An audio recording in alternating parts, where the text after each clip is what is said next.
नमस्ते प्यारे बच्चों, आप सभी का स्वागत है सैटरडे वेबिनार स्टोरी के लिए। तो जल्दी से आ जाइए। आज मैं एक बहुत ही प्यारी सी कहानी, स्वीट स्टोरी लेकर आई हूँ और ये कहानी है हमारे नटखट बंदरों की कहानी।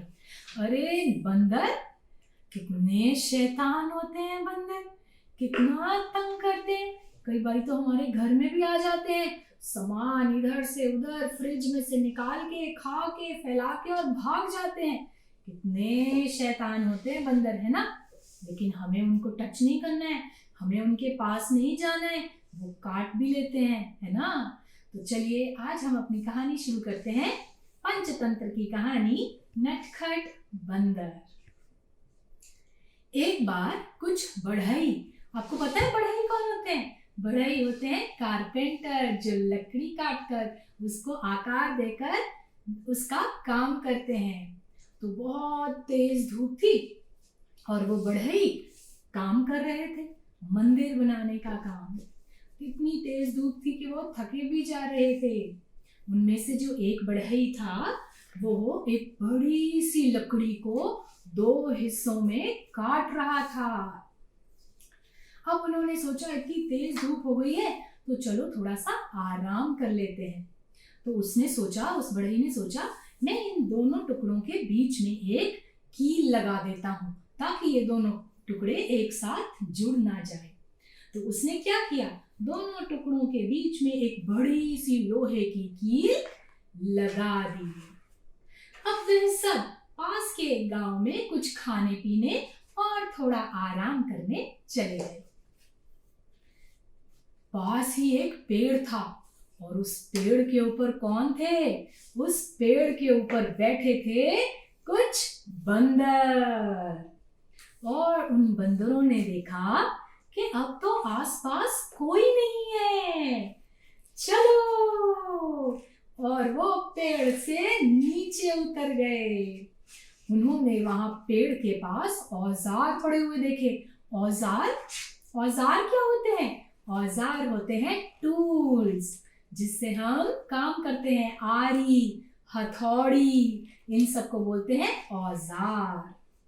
अब उन बंदरों ने क्या किया, उन बंदरों ने उन औजारों के साथ खेलना शुरू कर दिया।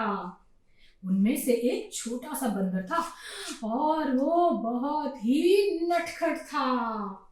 उसको लगता था कि मैं हर चीज को हाथ लगाऊं, ये भी देखूं, वो भी देखूं, इधर भी जाऊं, उधर भी जाऊं।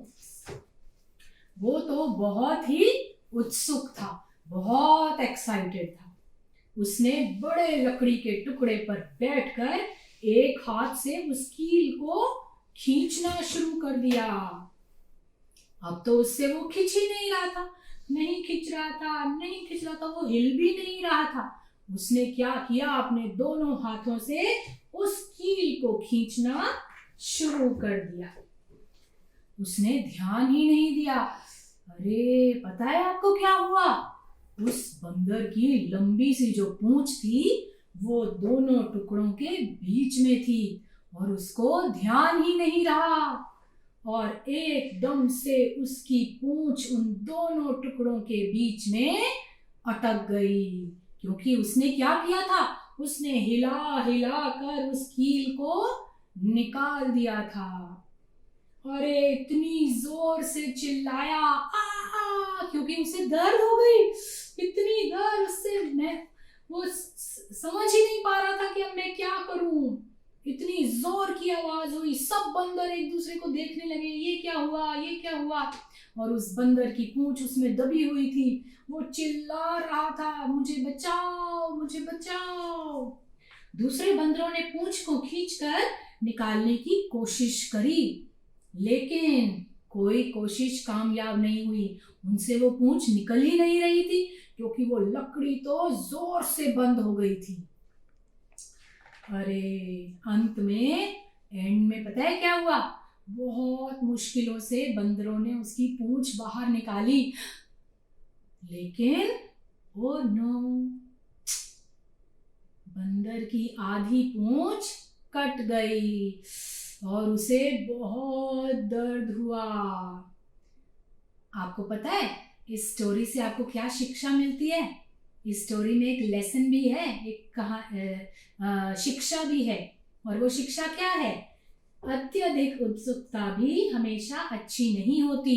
हम बहुत ज़्यादा भी एक्साइटेड हो जाते हैं, वो भी अच्छी बात नहीं है।